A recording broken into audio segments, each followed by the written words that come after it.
You have one wheel of fear, one wheel of freedom, and it stays that way your entire life. And so when I am feeling that what's wrong with me, or why am I doing this, or why can't I get going, or any of those types of questions, I know exactly what to do, and I know exactly what's happening to me. 2, 1, 0.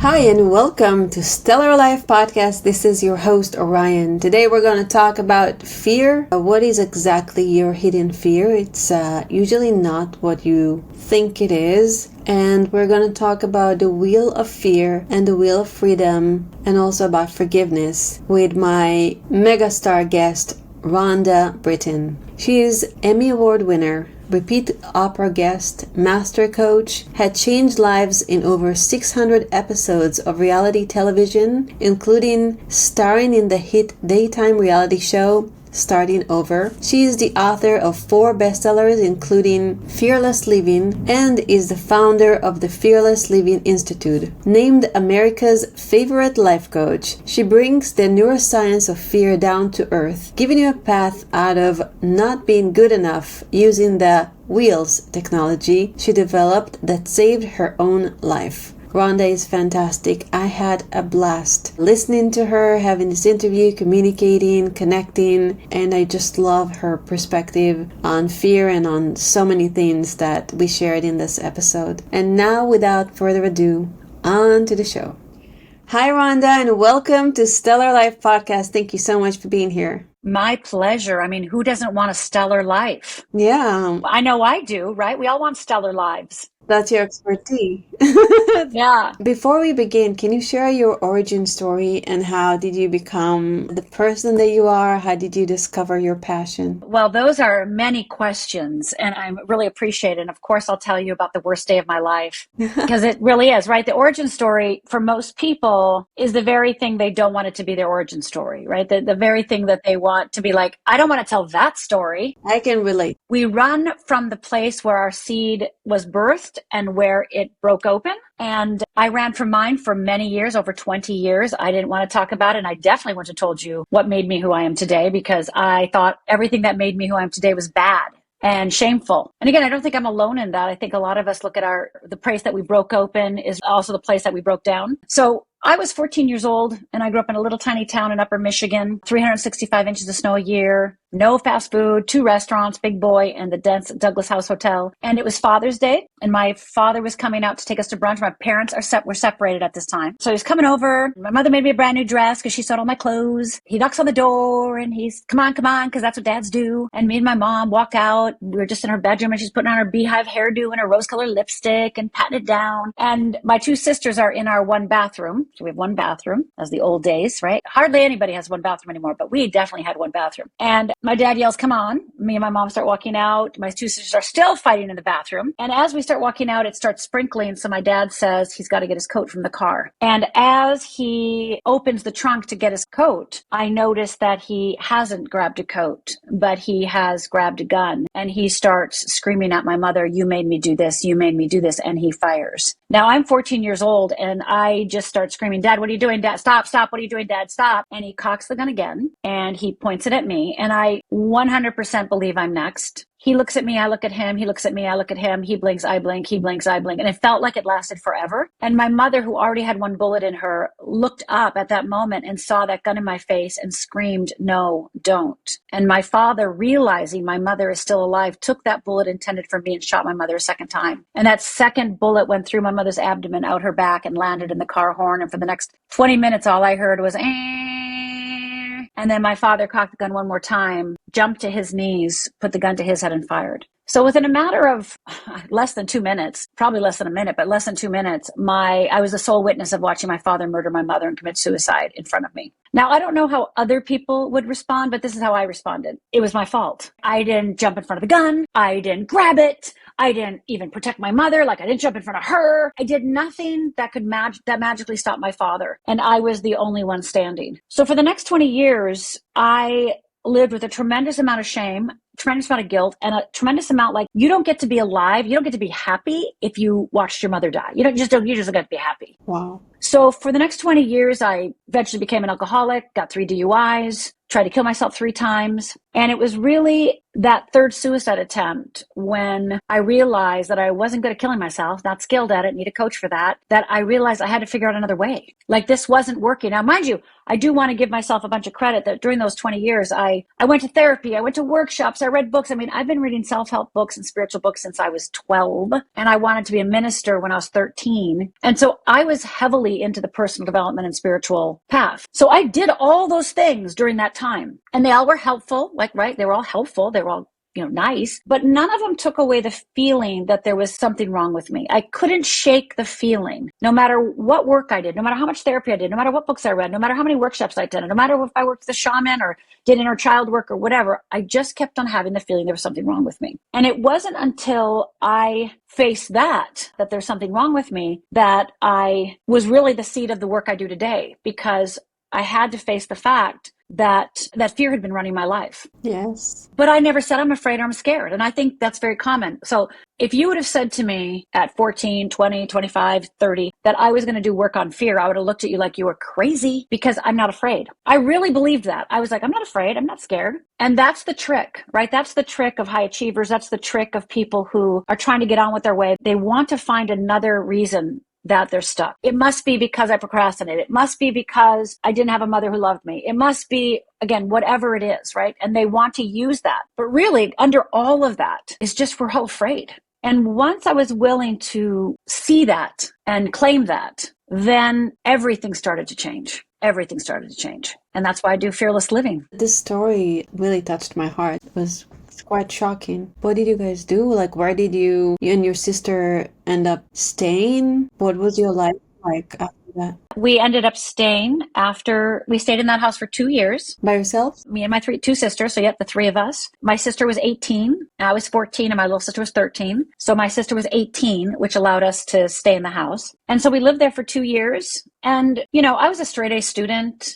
I was leading scorer of the basketball team. I ran track, but I felt like the whole world was whispering at me, right? Like I didn't feel like I belonged anywhere.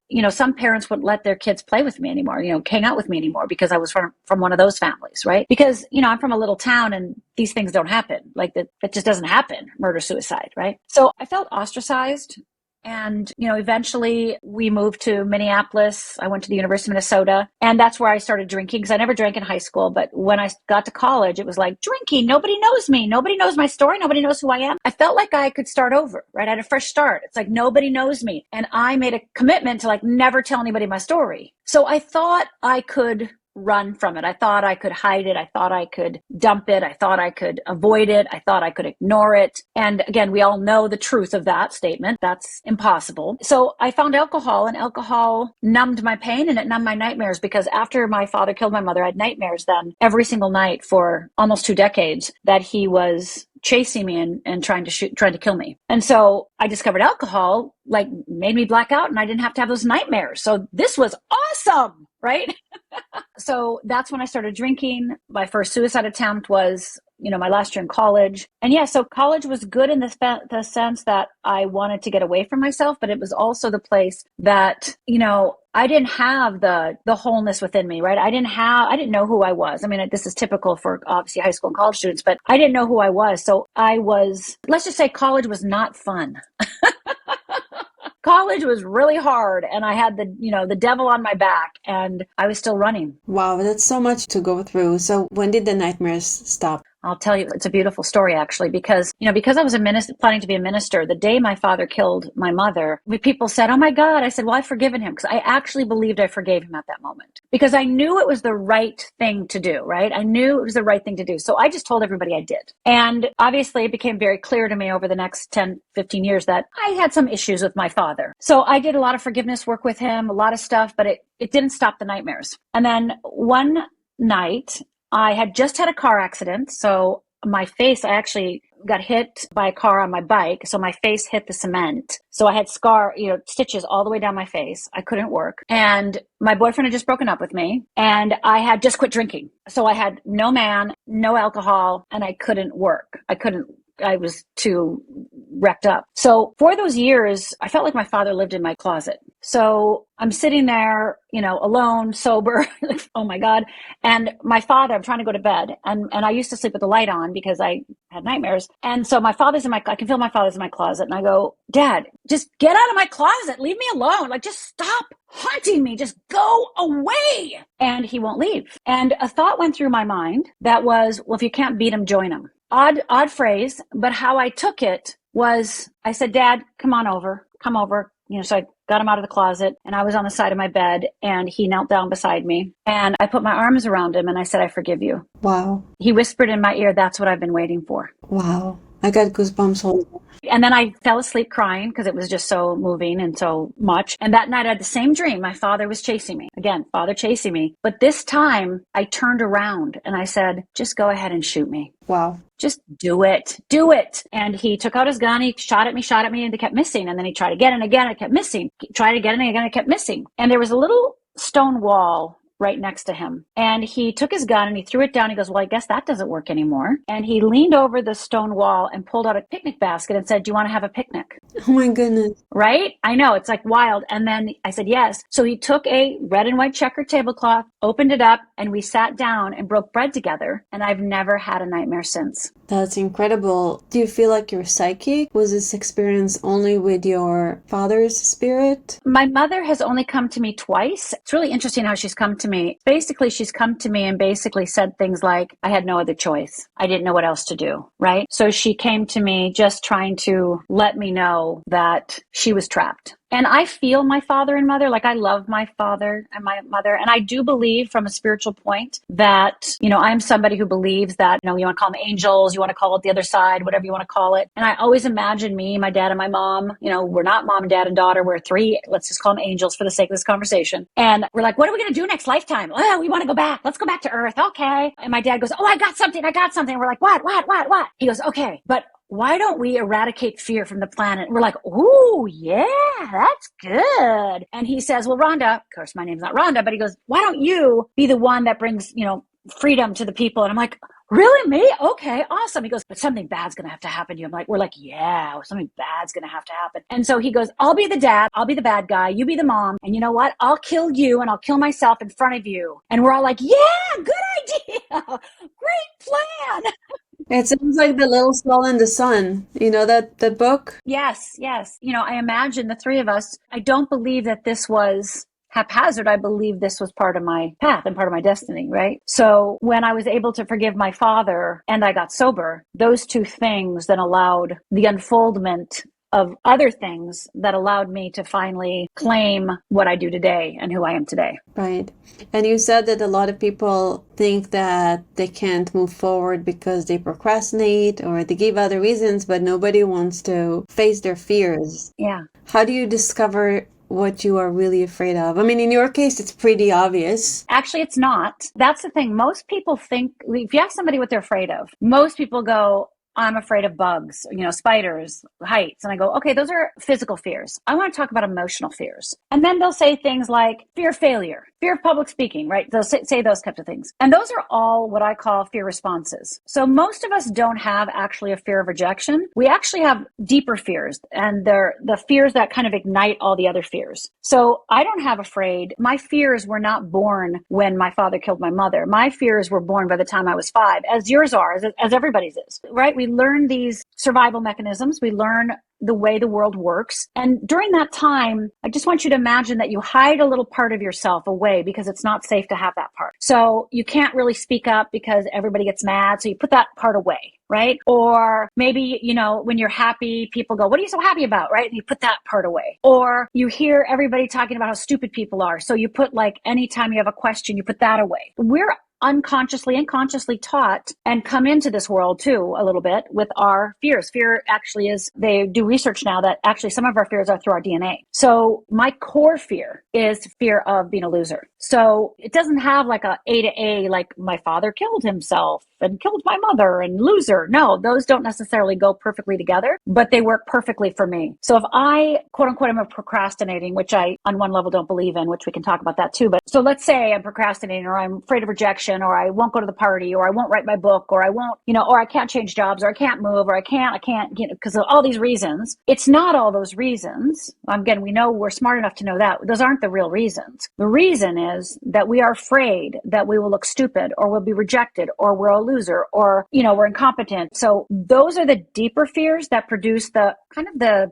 fears that we are think, okay, I can say I'm fear of rejection because everybody has that, or fear of failure. A lot of people have that, but we don't want to say we're afraid we're stupid, right? Or we're afraid we're incompetent, or we're afraid we're a loser, or we're afraid A, B, or C. So that's the whole work I've developed, the Wheel of Fear and the Wheel of Freedom. So the Wheel of Fear is basically how you operate when you have not surrendered to your destiny, when you are resistant, when you are fighting, when you are blaming, when you are shaming, when you're beating yourself up. That's all Wheel of Fear stuff. The Wheel of Freedom is when you're aligned, right? You're aligned with your destiny, you're aligned with your true nature, and you are free to be who you're born to be, right? We're all here for a reason, I believe. And so when we're on the Wheel of Freedom, we can transcend blame and shame and beating ourselves up and procrastination. We can transcend all that. But what happens in the world today is most people get caught up on a fear response, like, oh, it's procrastination. If I just get rid of that, they get caught on that.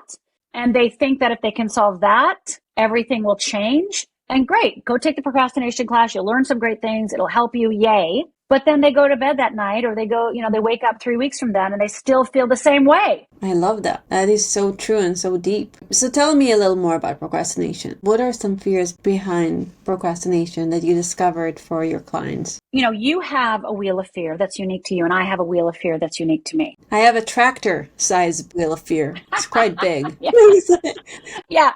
By the way, everybody does, right? Until you wrestle it to the ground, until you know how to move to your wheel of freedom. Because that's the work I do. It's like identifying your fear is really important because it takes away the insanity, the crazy, the what's wrong with me. Sometimes I think to myself, what I really do is eliminate the question, what's wrong with me? Why do I do this, right? I'm going to tell you exactly why you do this, right? I'm going to get you and I are going to do your wheel of fear. That's an awful question. What's wrong with me? Yeah, what's wrong with me? It's the question, right? There's nothing wrong with you. Your brain will always find an answer to what's wrong with you. Yes, but it always changes, right? Yeah. And so if it always changes, then it's like the chairs in the Titanic. It's still going down. You're just changing the chairs. And it's probably the last thing you learned or the last book you read, but it's actually not dealing with the actual way your brain works, the brain science, and the actual way we process information. So people shift like, oh, I thought it was this, but now I think it's this. No.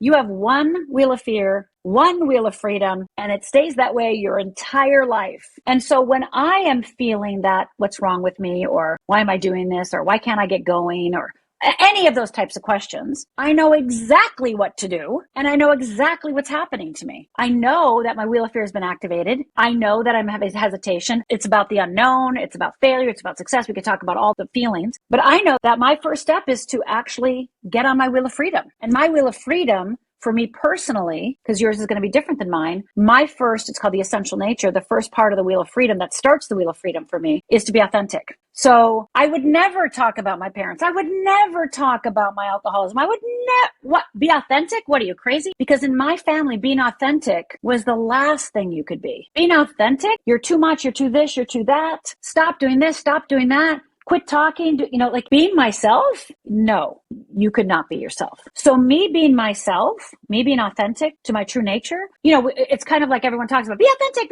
but it's like to be authentic for me, and I think for 10, 20, 30% of the population, is the most frightening thing of all. I think it's more like 80%. I'll take it.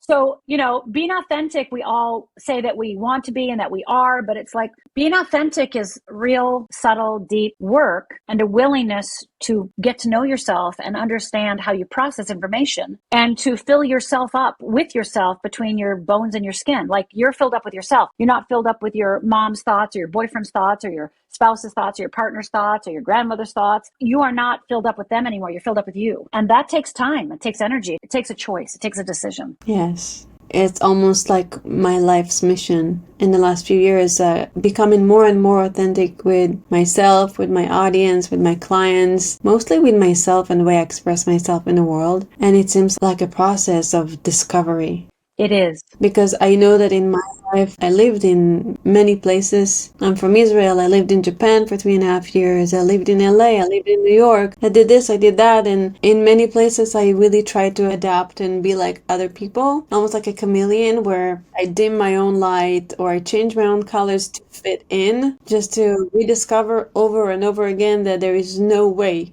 I can fit in anywhere by just being me. Like, I can't be anybody else. I cannot satisfy anybody else. I cannot fit into anyone else's way of life or value system, just with my own. And I am still like in the process of, I think there is a fear with me about this like full expression, because I don't want to be too much. I can be too much. I can be a lot.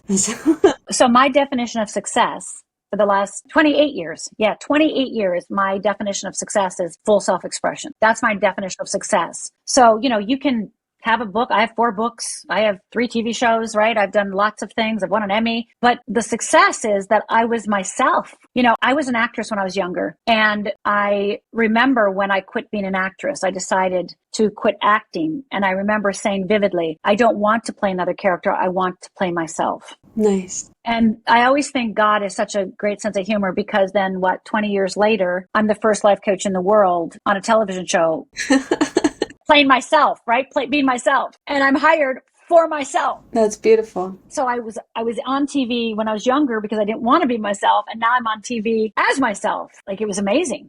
And when I was on TV, when I've written my books, it's like, be fully authentic. Authenticity is not just a one and done. It is what you're saying. It's a journey. And, you don't know who you are when there are different events happening. You think you know who you are, right? You think you have integrity, right? You think you have integrity, right? And then, God tells you to do something, or you have to do A, B, or C, or blah, blah, blah, blah, blah. And you don't do it. And, you say, well, my value is integrity. I always do what I say I'm going to do. Until you don't. We've all not done what we say we're going to do, but we brag about our integrity, right? We brag about our, whatever our authenticity or whatever our value system is. Maybe it's kindness, maybe I'm going to be kind. We've all, even in that greatest value, we've not been kind to ourselves. Yes. As well as probably some other people. So a value isn't just a one and done either, right? That's why, fear, once you understand your fears, you can actually live your values, and you can actually temper your words and not be like, I am going to keep every promise I ever made. It's like, no. It's also about being in complete self-acceptance and accepting your shadows, because we are everything. We're good, we're bad. Like, I can be like the kindest person on the planet, and I can be cruel. Every one of us, we all have those, like, especially if you're a bright light, the brighter you are, the darker your dark side is, because it's like a yin and yang. We are everything. If we have a lot of light, we also have a lot of darkness. And it's not about like pushing it away. It's about, when you look at your fears, it's almost like looking at your shadow parts, and being like, kind of like what you did with your dad, where you're like, come over here. Let me hug you. Let me hold you. Yeah. And once you can name it, right? Instead of like, shadow work is awesome. I love shadow work. And, when you say you're cruel, or I've been cruel, or any of us have been cruel, how I would filter it through my work of fearless living is, there was something that triggered you. It could have been a week ago, could have been just a minute ago, that activated your wheel of fear. And so you were in protection mode, saving yourself mode, don't want to feel stupid mode, don't want to be a loser mode, don't want to be incompetent mode, whatever that wheel of fear is for you. And so you now have to cover. And so your cover was mean, right? So when I'm cruel, when I'm mean, right? We're trying to get our authority back. We're trying to prove that we know better, right? Yeah, throughout my life, there was a period of time where I had a lot of like tough cookie type of cover. I was like, nobody can go. Like, I was very like physically very strong and emotionally very hard from the outside, but very soft from the inside, as I am always. Yeah, but people walk around acting tough, right? Yes. And it's like, well, your true nature is resilient. Mm-hmm. Your true nature is strong, but your true nature isn't tough, right? Like you said, it's soft. And this is true for men and women, right? It doesn't matter what your gender is, doesn't matter anything about anything. We're all whole human beings. So when you're having your quote unquote shadow come up, it's because your fear's been activated. And so when you can really look and understand how your fear works, you're no longer like, if my fear gets activated, I don't beat myself up anymore. I don't say, what's wrong with you? I just go, my fear activated, It's a loving way to be with my whole self, rather than I shouldn't have that, right? Yeah. This is in our neurobiology. There's no changing this. It's part of who we are. It's how our brain is wired. Our brain is wired for fear. So we must shift our neural pathways so that we can live in freedom more. And so our shadow does become a place of acceptance, a place of actually the subtlety of innocence. Like without the shadow, without understanding your fear, it'll be very difficult to see your own innocence. Yeah. And for me personally, that's where I want to go, right? I want to see my innocence. I want to see your innocence. I want to see the world as innocent because then I can connect. Yeah, I really love the symbol of yin and yang, where it's like there is an equal parts of darkness and light, and within the darkness there is light, and within the light there is darkness. And it looks flat when you see it on paper, but I imagine it to be a very 3D dynamic. Oh, yeah. Yes. Just think of the energy field. Just think of those as energy fields, right? And so when you are in the darkness, that could be in fear of freedom, because darkness is where some of our greatest growth happens. In the darkness is where we have our dark nights. In the darkness is where we discover what we believe. It's where we find out, our roots. Where we create the most beautiful poetry. Yeah, exactly. It's almost like putting yourself the diamond, like it's peeling away the layers. Yeah, exactly. I love it. So tell me, how can I develop my own wheel of freedom and wheel of fear and look at it for myself so I can break free? I want to break free. Break free, break free. I want to break free. I know, I love that.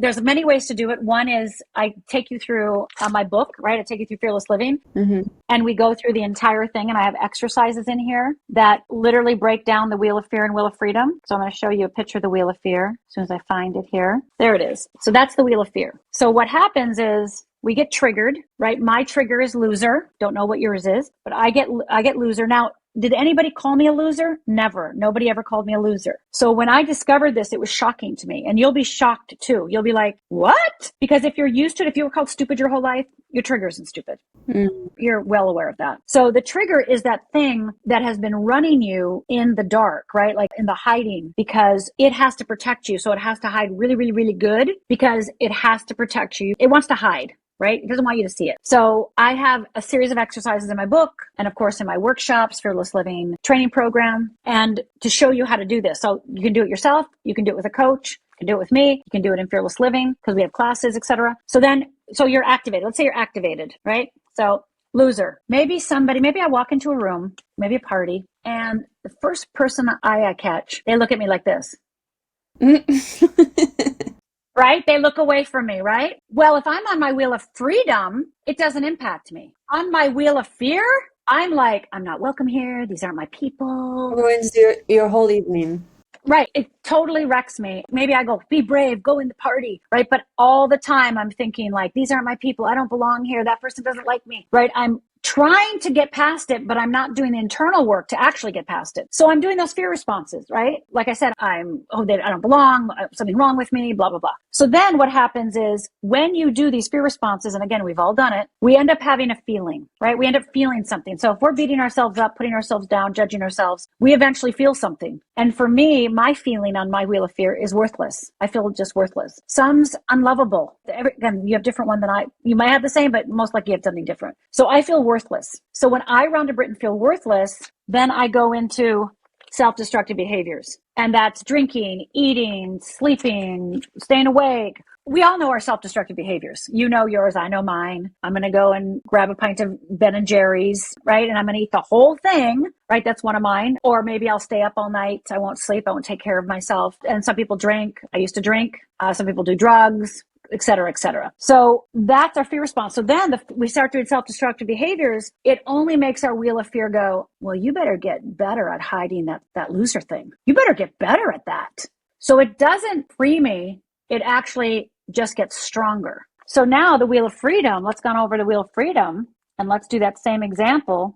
So here's the wheel of freedom. And here's my essential nature. You're going to see that I grew up in the Midwest, so I have righty-tighty, lefty-loosey. So the wheel of fear is righty-tighty. You're getting tighter and tighter and tighter. And the wheel of freedom is lefty-loosey. So you're going left and you're loosening up. You're being more gentle. You're being more kind. You're being more loving. You see your innocence. You don't beat yourself up, right? So my essential nature is authentic. So let's say that guy gives me that look, disgusted look. And I say, Rhonda, wheel of freedom, essential, authentic. Okay, if I was being authentic, what would I do right now? I'd go up and say hi to him. I would test my judgment. I would test my made up story. I'd ask myself, am I making it up or is it a fact? And then I would say, well, I made that up. So if I made that up, why don't you go find out really what's going on? Why don't you go talk to him? Right. So I can't tell you how many times somebody has, given me a look or whatever's happened in an environment where I was like, they hate me or, again, whatever those thoughts are. Right. And I go, Rhonda, are you making it up or is it a fact? Well, I'm making it up. Great. So if you were being authentic right now, what would you be doing? Well, if I was being authentic, I would go up to him. I'd say something to him. Not mean, but just go, hey, hi. Who knows if he just had indigestion? Who knows if his partner just broke up with him? Who knows if he just lost his job today? You don't have no idea. So go check it out. So when I go and do something authentic, right, then I'm taking a proactive behavior. And this is me being my greatest advocate. I am being my greatest advocate. Then I eventually feel my wholeness, which for me, you brought it up earlier, is self-acceptance. So when I feel self-acceptance, I, Rhonda Britten, feel full self-acceptance, then I get into my wholeness. I get into self-affirming behaviors. So when I'm triggered, I have to practice being patient. When I'm in my wheel of freedom, I am patient. I have to practice on my wheel of fear. Don't judge. Don't beat yourself up. On my wheel of freedom, I don't do those things ever. So it's about understanding how you process information in the world, how your body and brain process information, so that then you can be like, wait a minute. I'm on my wheel of fear or wheel of freedom? Oh, I see. I'm on my wheel of fear. Okay. Do you want to get on your wheel of freedom? Would you like to get there? It doesn't mean that the wheel of freedom is all happy and joyous. You might be in a dark night and be on your wheel of freedom, right? I was in a dark night in 2010. And I remember somebody saying to me, well, why are you stuck? I looked at them, I go, I'm not stuck. They literally were like, what do you mean you're not stuck? I go, I'm going through a dark night. I'm going through spiritual, cleansing. I'm going through spiritual upheaval. I'm going through spiritual stripping, right? But because I was hardly working and taking care of myself, they named it a stuck, right? And I was like, I'm not stuck at all. And they were shocked. So doesn't mean happy is wheel of freedom and sad is wheel of fear. You can be sad in freedom and you can be sad in fear. You can be angry in freedom and angry in fear. I'm a little confused around that. So you say that freedom, the emotion is irrelevant as long as you know that you are going through some progress or growth? Yes. So let's say I was going through my dark night, which I did. It was tough. I was crying. I felt like God abandoned me. I felt like I didn't know who I was anymore. I didn't, who am I? What I'm meant to do? I felt lost, but I understood what was happening to me, right? I understood it. So I didn't get triggered on my wheel of fear and try to run from it or try to label it bad or say, oh my God, this can't be happening to me. Instead, I went, okay, I'm going to stay in this dark night on my wheel of freedom. So I am going to practice being authentic while I'm in it. I am going to do proactive behaviors of authenticity and be authentic. And I will then automatically have more self-acceptance, which is what I did. How it got me out of my dark night is not pushing me through. It was total full self-acceptance. That's what, right? Surrender and self-acceptance transcended me out of the dark night. It wasn't being tough with myself on my wheel of fear and going like, do better, work harder, come on, get with it, woo, that, Sometimes you just have to be. Being is the most important thing. But it's very hard if you have a partner and kids and a job and your parents and grandparents and things happening. Like, I think to myself how many people in the world, which I think is a lot, are going through a dark night right now. And they don't know how to honor it because they don't have the time. They don't have the money. They don't have the support. They don't have those things to help them get through it. And then they beat themselves up and put themselves down and go and have a drink to shut down, right? So it's understanding where you're responding from and where your thoughts are coming from that frees you to be in freedom. Frees you. Doesn't mean it's easy to be authentic, right? It's not easy to be authentic, but it's the fearless act. And it's also, for the people that don't have the money to go to specific workshops. I remember when I went through my dark night of the soul, where I was in an abusive relationship, ended up in a hospital, and then I was a wreck for a long time. I didn't have any money, but I had this spark inside of me, and I held on to that light, and I said, I'm going to do everything that I can to get out of that. So I read motivational books, and I went on YouTube, and I looked for, it was my life mission to get myself out of this any way possible. Talk to anyone I can, go and listen to motivational little YouTube videos. There are a lot of free resources. We're never helpless. We just need to be resourceful and to believe in ourselves, to hold on to that faith and talk ourselves out of that funk. Yeah, and some people can't. They don't have that resourcefulness. They don't have that reservoir. They don't have the resilience. So and it's not that they don't have it. They have it somewhere in. Everybody has. I believe. Absolutely, everybody has it, but they can't access it because they've been beat down, right? They're too immersed with it, attached to their own story. Yeah, well, it's a story that will eventually set them free. They have to shift, again, how they see that story. They have to shift what's happening to them. Because I too, I can say, like we've been through some tough things, but it's a decision. Yes, that's what I think. Literally a decision. And once you can decide that you are willing to save yourself, then the universe, God, source, everything starts coming towards you. I mean, people are listening to us right now, and somebody out there is resonating with us right now, and we're your answer. We're your yes, right? So if you've been feeling that place of like, how can I do it? I don't know how to do it. I can't do it myself. I don't have any support. I don't have any money. I don't have, I get it. You've been there. Ryan and I've been there. We get it. And you got to decide. And you have to decide if you are going to become your greatest advocate. You have to decide if you are going to practice the act of loving yourself enough to take one tiny step a day, right? Just one little tiny step, like one video, right? One page of a book, one A, B, or C, right? So like people that go into my Facebook group, my free Facebook group, I have like 2 or 3 courses in there. I have the whole description of the wheels. I have some things that they can do right away to help them, which I'm sure you do too. What's your Facebook group? It's Fearless Living Community. Very simple. Fearless Living Community. I'm going to join right now. Go to Fearless Living Community, you get that. And then you also get my ebook called Fear to Freedom. And I talk you through some steps in order to start helping yourself. But it's a decision. And that decision, just like you, I'm sure, Orion, I had to make that same decision every day for months, right? I had to keep making that decision. I had to keep making that decision.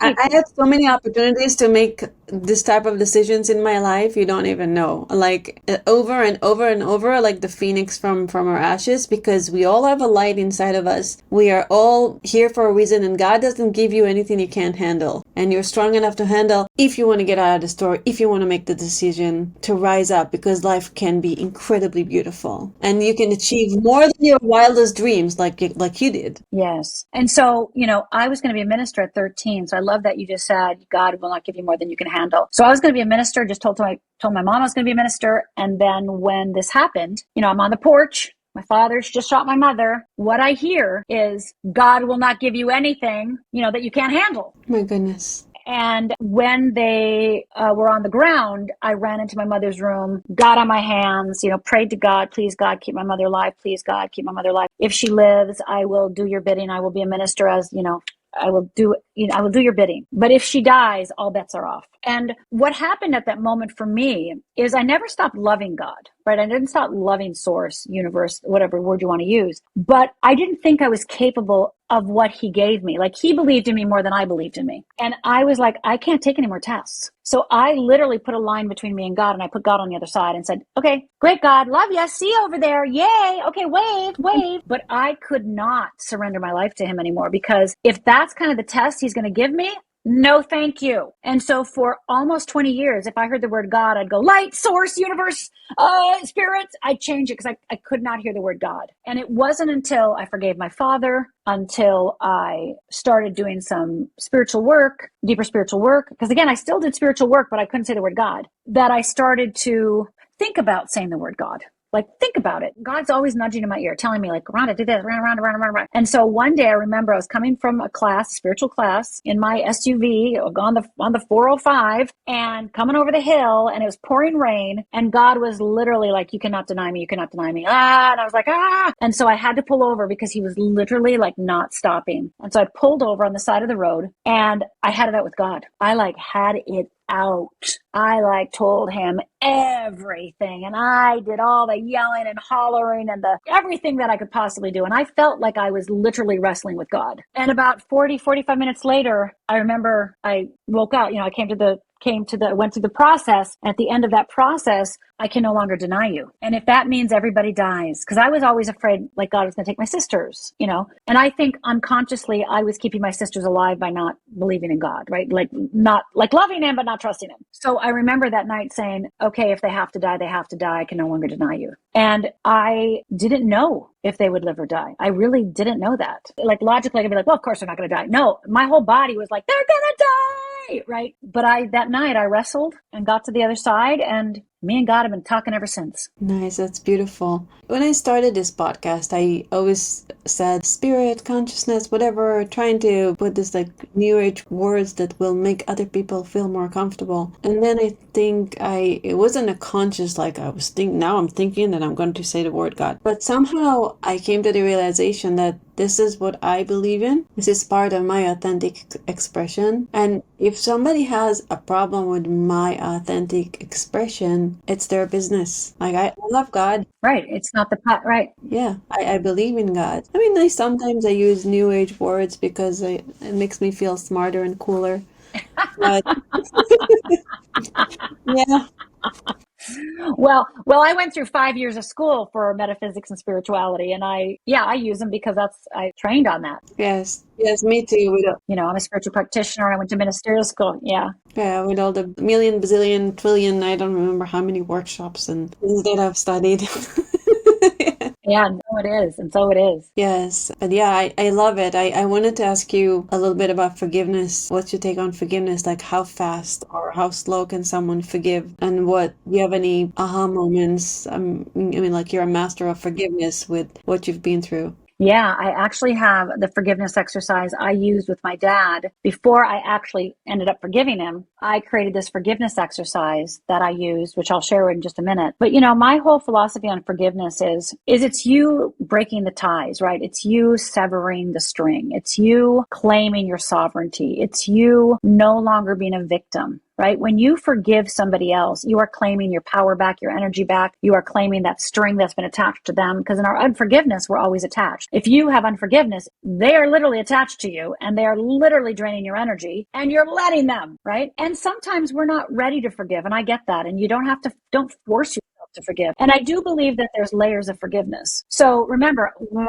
my father and mother died, I immediately said I forgave my father. And I believed that. Okay. And then I did other forgiveness work. And every time I did it, I believed I forgave him. And I did, right? I forgave him to the level of my awareness. I gave him the level of my access, right? I guess you just forgave him to the level of where you were at that moment. And the more you expanded yourself, your awareness, connection to your authenticity, like it was a build up for that moment that you actually truly forgave him. Yes, the dark night of the soul. Remember, I had that beautiful experience with my father, fully forgave him. The dark night of the soul, this is years later now, 20 years later, I'm in my dark night. And it is again about forgiving my father. And I was shocked. I was like, what? I've done what? Right? You are going to hit the wall of forgiveness as you grow spiritually. And that's okay because you're more able to forgive to the next part. But I'm going to give you the exercise that I created for myself to forgive my father. Because one of the things that I believe is that you have to be willing to be in both worlds. When you become masterful, you can live in both worlds, right? You can be in human reality and the spiritual world all at the same time. You can live in the past, you can live in the present, like you can live in both those worlds. You live in the paradox, right? Paradox is where we want to get to, that